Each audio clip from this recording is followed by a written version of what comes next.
Okay. Well, here we are, session number 16 of Micah, beginning in chapter 6 today at the first 8 verses. As we'll see, like we're flying a bit. So this may be a little bit longer session than we've had recently. But what's going to happen? Well, we're moving into Micah's third oracle from God. And he's going to begin, as always, with a call to listen up. This time the scene looks like a courtroom with a legal hearing underway, a legal controversy between Yahweh and his people Israel. He's going to bring the charges and ask for witnesses. In the first 2 verses, as a matter of fact, he sets the stage as Yahweh calls the mountains as witnesses to his charges. Now, the mountains, of course, are seen in Scripture as essentially eternal. While a mountain may not be eternal, we know it isn't because it's going to be destroyed someday. But it's always been, since creation, the mountains have always been there, and Yahweh is calling on them. Remember, it was at Mount Sinai that Israel got its charge as the nation of Yahweh. Got the statement of the 10 Commandments, it got the law, it got, in addition, the laws fundamentally, it got its covenant, is what I was trying to think of. This oracle begins with Micah acting as the narrator, announcing what Yahweh is about to say. So let's look at the first 2 verses. Micah 6, 1 and 2. Hear now what Yahweh is saying. Arise, plead your case, Israel, before the mountains, and let the hills hear your voice. Listen, you mountains, to the indictment of Yahweh, and you enduring foundations of the earth, because the Lord Yahweh has a case against his people. Even with Israel, Yahweh will dispute. It's interesting that the mountains, in existence since creation and standing until the end time, are called as witnesses. It's making an anthropomorphic twist, I guess, acting as if the mountains were people and saying, you're going to hear my charges, you will hear their rebuttal, you decide.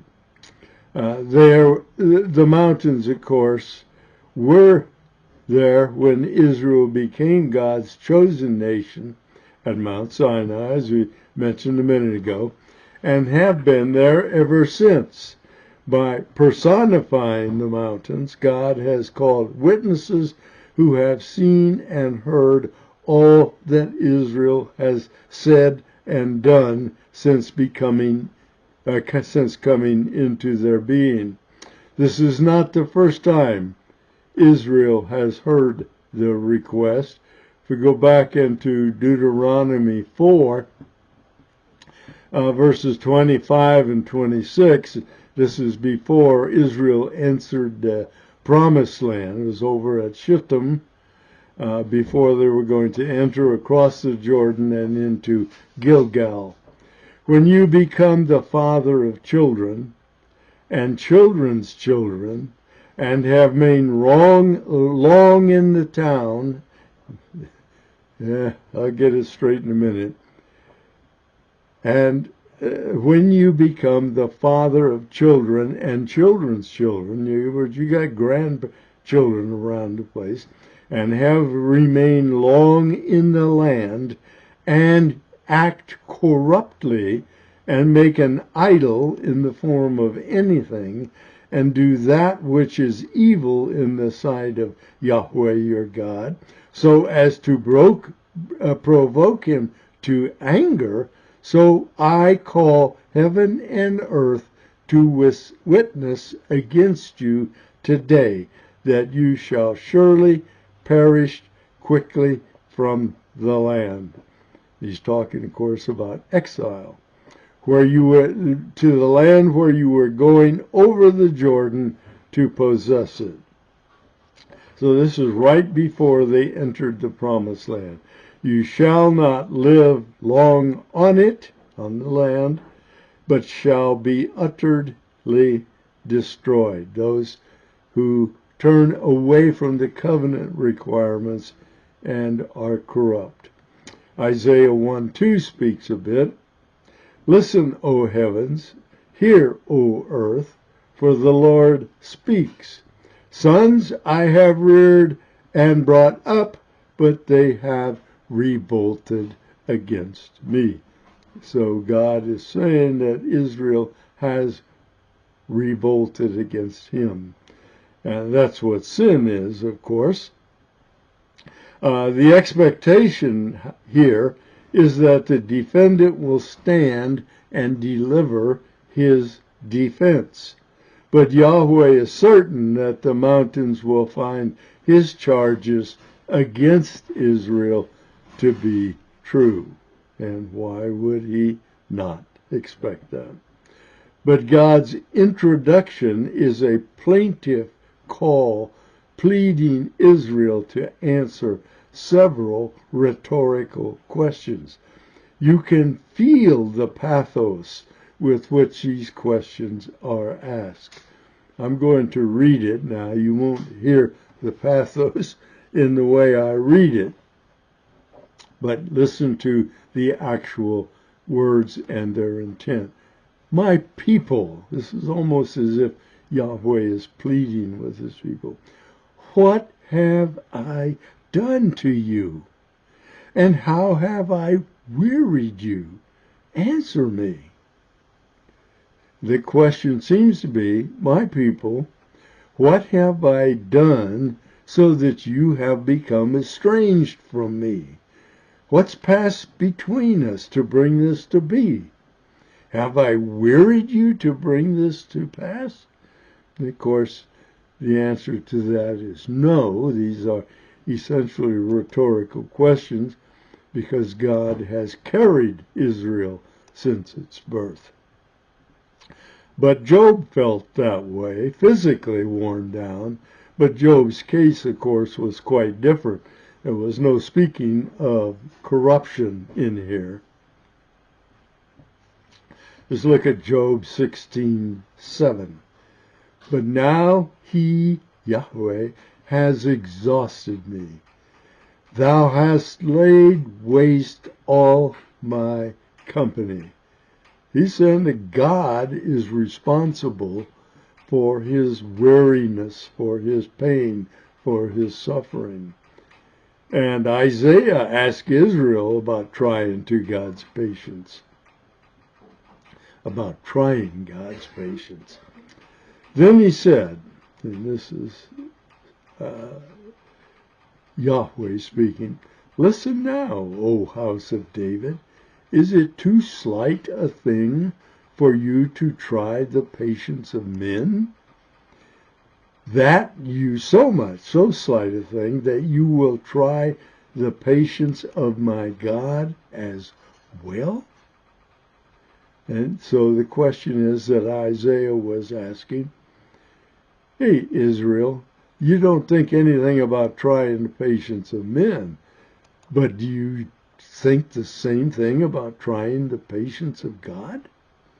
It's as if God is asking how he has burdened, wearied his people to the point that they had disobeyed to the point of effectively rejecting him.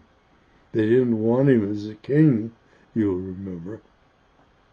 Haven't I protected you? This is what God is saying. Haven't I protected and provided for you since Sinai? What's going on, guys? And then he continues in Micah 6:4. Indeed, I brought you up from the land of Egypt and ransomed you from the house of slavery. God had redeemed them from slavery. Interesting term, because the Exodus was Israel's primary, first, and most important point of redemption from God, by God. And Yahweh is continuing here. I sent before you Moses, Aaron, and Miriam. What's he saying?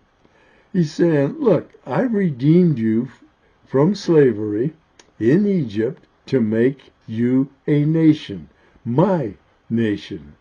I provided the leadership for that task all the way from Egypt to Canaan. Moses was God's appointed leader and a mighty prophet, and he was to give them God's direction. Look at Deuteronomy 18:15 through 17. The Lord your God will raise up for you, this is Moses speaking, Yahweh your God will raise up for you a prophet like me, Moses, a prophet like me from among you. There'll be another one of you Israelites, from your countrymen. A prophet like me from among you, from your countrymen, you shall listen to him. And we know from New Testament work that he was speaking of actually the Messiah.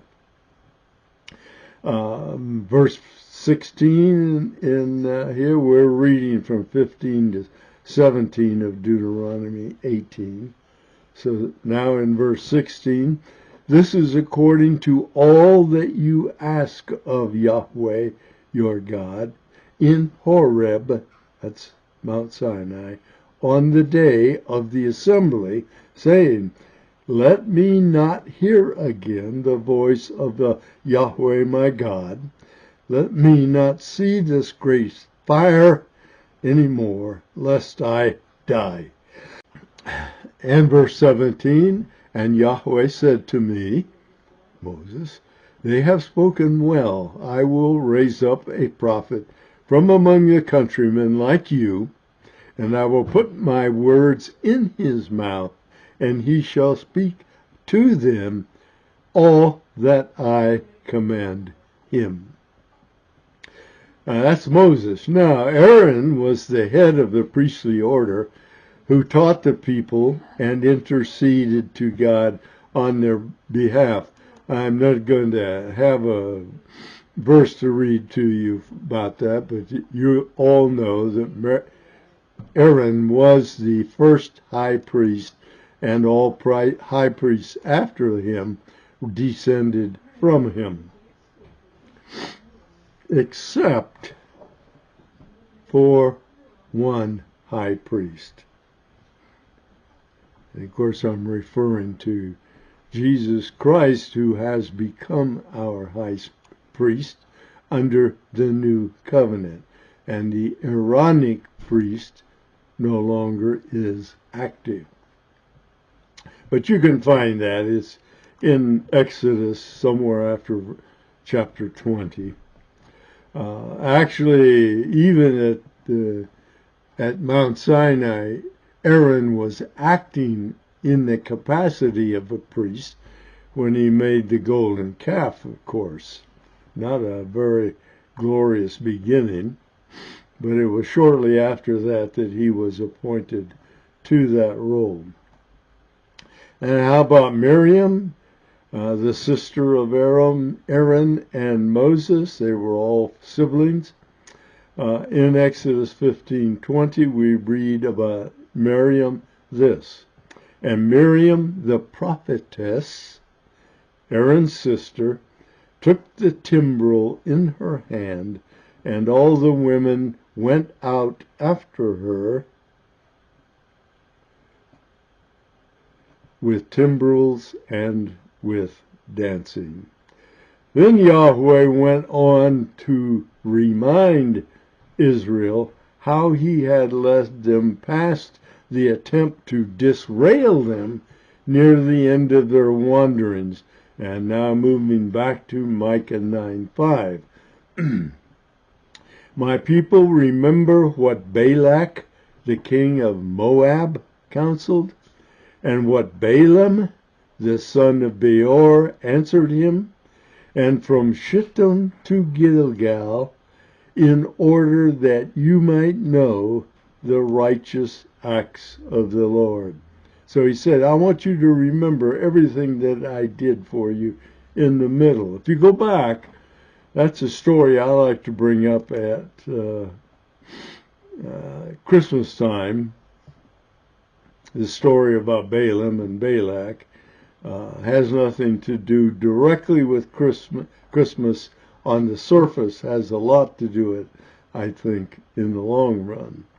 So I'm going to be giving you some information from Numbers chapters 22, 23, and 24. I'm not going to read all the scriptures in there. That'd take us 2.5 days, I think. But I'm going to give you the summary of what went on.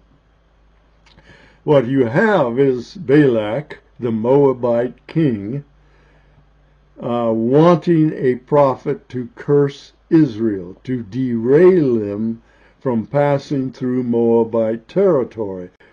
Now, where was I?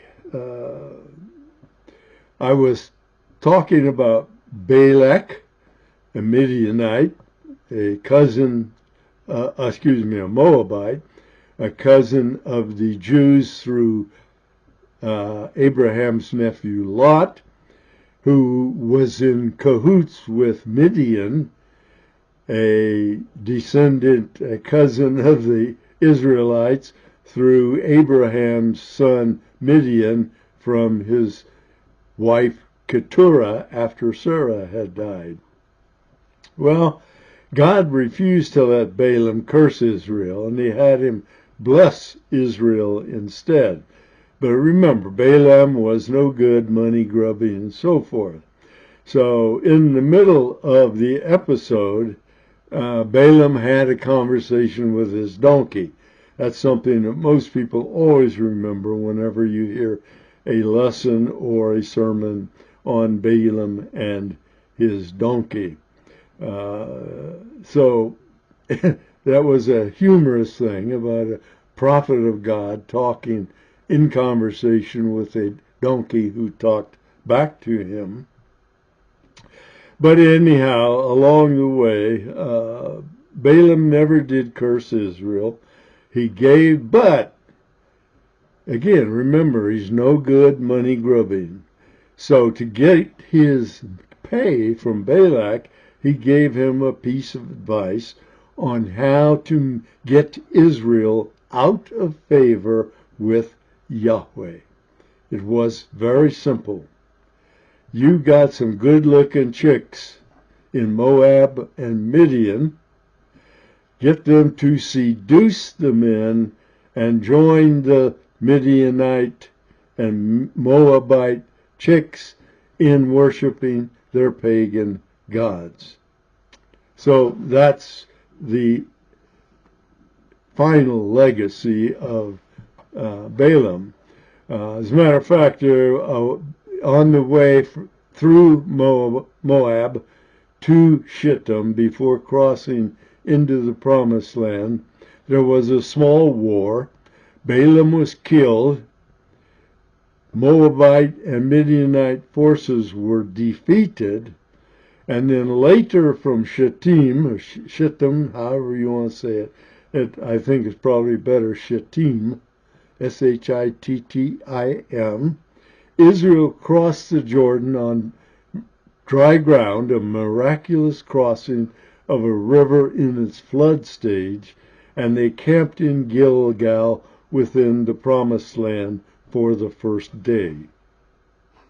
Throughout that entire time in Moab until Shittim and to the miraculous crossing into Gilgal, God protected Israel unflinchingly. Anybody that came up against them was going to lose.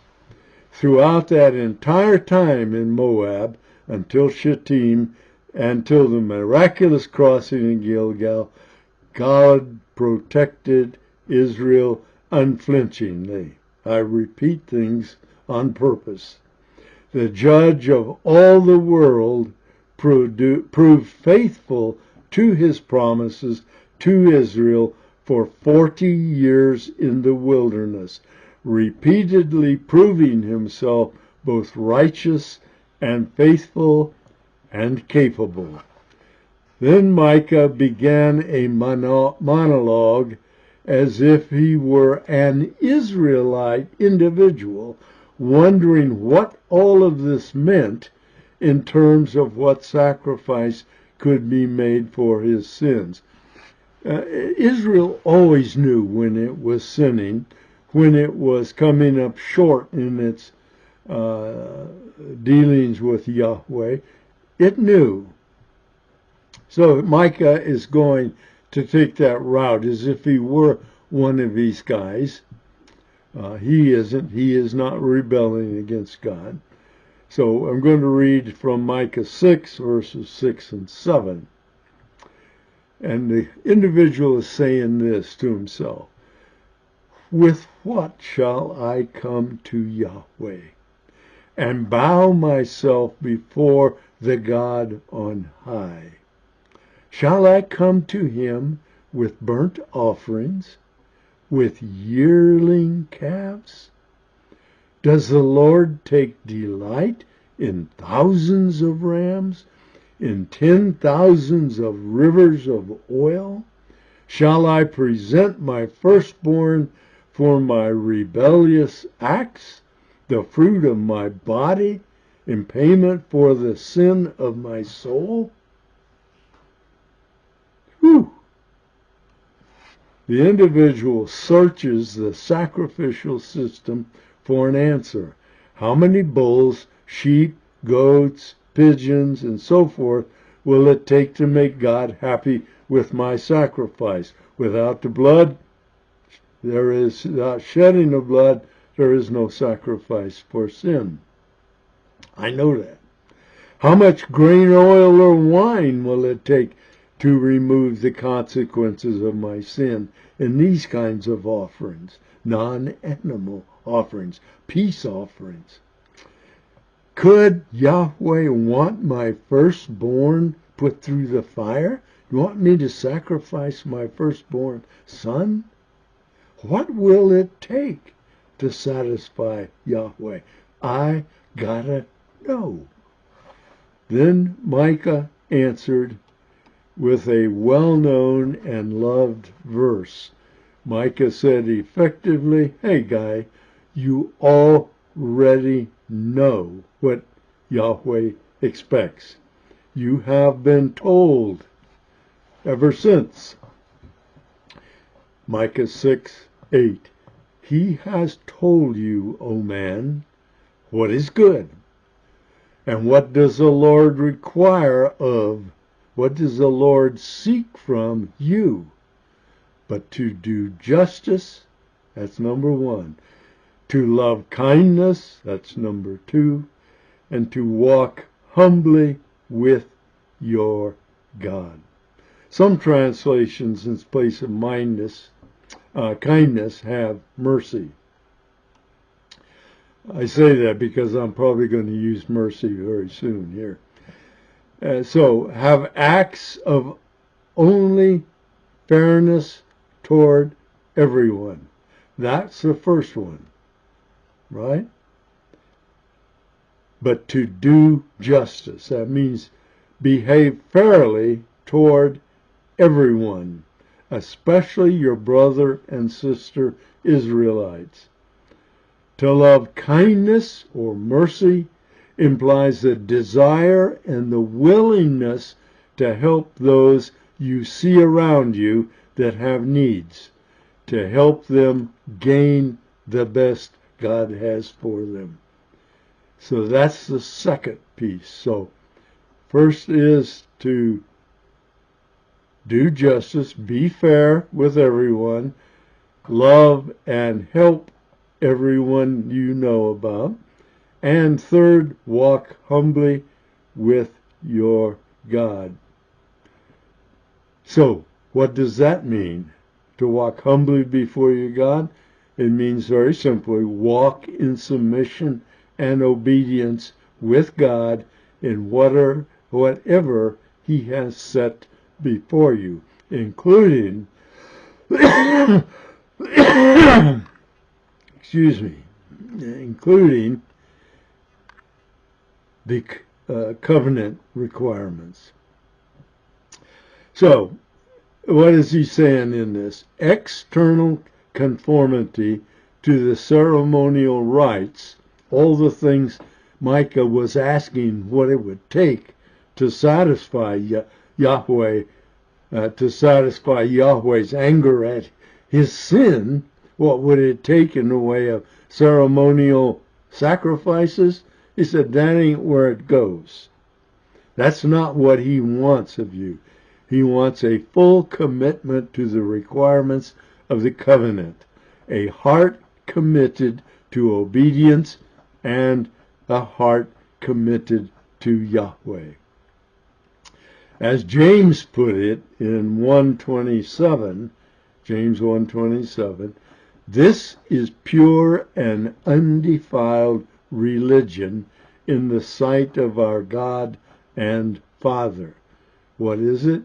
To visit orphans and widows in their distress, and to keep one's self unstained by the world. Jesus said something also in Matthew 23:23. Woe to you, scribes and Pharisees, hypocrites, for you tithe mint and dill and cumin, and have neglected the weightier matters of the law. What's he saying? The behavior towards the matters of the law far more important than tithing mint, dill, cumin. Just as you have neglected the weightier matters of the law, and what are they?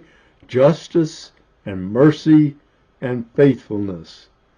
Those you ought to have done without neglecting the others.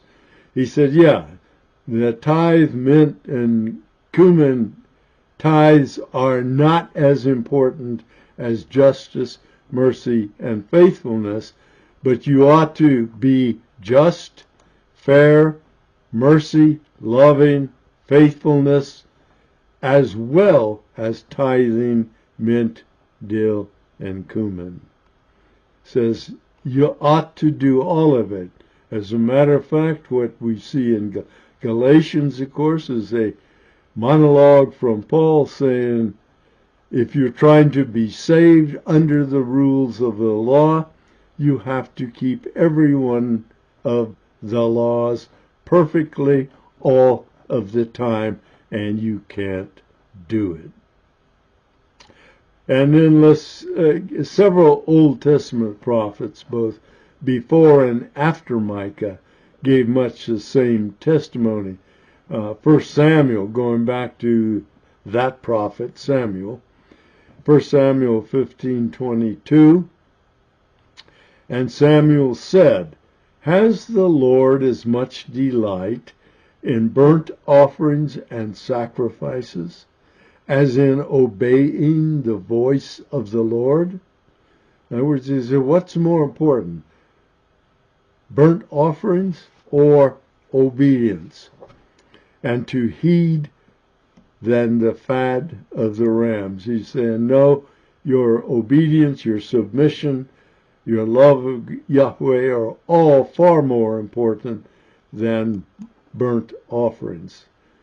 Remember, even in Hebrews, the author says that the blood of sacrifices of goats, bulls, sheep, pigeons, doves blood of animal sacrifices does not gain you salvation, does not gain you removal of your sins. So that's why obedience and love of Yahweh, obedience to the covenant rules, are far more important than the ceremonial rites of sacrifice. Hosea 6:6, this was before Micah. For I delight in loyalty rather than sacrifice. This is Yahweh speaking. And in the knowledge of God rather than burnt offerings. So God says, I want you to know me, and to know me intimately. That's far more than any sacrifice, burnt or otherwise. Amos in 5:15, again, before Micah's time, hate evil, love good, and establish justice in the gate. Perhaps the Lord God of hosts may be gracious to the remnant of Joseph. And then later, after Micah, Jeremiah 7:21, 22, and 23. Beginning in Jeremiah 7:21. Thus says Yahweh of hosts, the God of Israel, add your burnt offerings to your sacrifices, and eat flesh. For I did not speak to your fathers, or command them in the day that I brought them out of the land of Egypt. Says, it's not what I told them. This is what I commanded them, saying, obey my voice, and I will be your God, and you will be my people, and you will walk in all the way which I command you. That's the covenant laws, requirements, that it may be well with you. He says, you guys have known since Sinai what I expect of you. And in Psalm 51, verses 16 and 17, for thou dost not delight in sacrifice, otherwise I would give it. Thou art not. The sacrifices of God are a broken spirit, and a broken and contrite heart, O God, thou wilt not despise. He says, you want my heart attitude, my heart love, my heart bent, my heart obedience to you. That's what you want more than ceremony. And in Deuteronomy 10, verses 10 to 13, and now, Israel, what does the Lord your God require from you? But, here we go, a list, to fear Yahweh your God, to walk in all his ways, and love him, and to serve Yahweh your God with all your heart, with all your soul, and to keep the Lord's commandments and his statutes, which I am commanding you today for your good. Intimate love and submission and obedience. Next time, we're going to take a look at God's judgment in this case against his own people, Israel, the people of his own choosing. And we'll find that verse somewhere. It says, judgment begins